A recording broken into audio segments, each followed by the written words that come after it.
Michel Ancel, profession concepteur de jeux.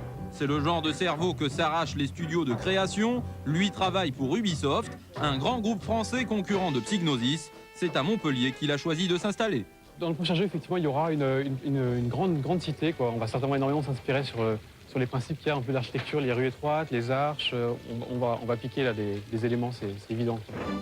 À 24 ans, le jeune homme a déjà conçu un hit mondial, 750 000 exemplaires vendus des aventures de Rayman, un petit personnage tout droit sorti de son imagination.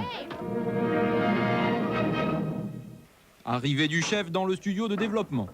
Ambiance studieuse. Sous vos yeux au travail, un échantillon tout à fait représentatif de l'univers du jeu vidéo.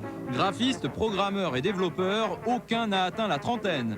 Notez que ces grands gamins, qui conçoivent pour d'autres gamins, gagnent déjà relativement bien leur vie.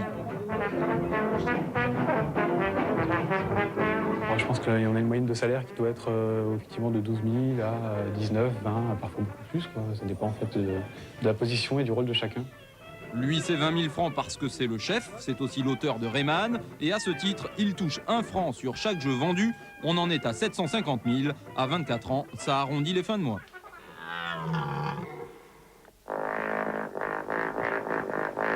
Aujourd'hui, l'équipe travaille sur la suite de Rayman. On en est pour l'instant aux premières animations des personnages. Les progrès galopants de l'informatique font des miracles.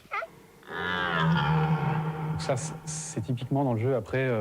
ce qui permet aux personnages, et après c'est géré par une intelligence, par une programmation qui agit sur les structures du personnage, qui permettent de lui faire tourner la tête s'il doit suivre un personnage des yeux par exemple. Les programmeurs ont accès au squelette du personnage et peuvent vraiment lui donner un mouvement interactif.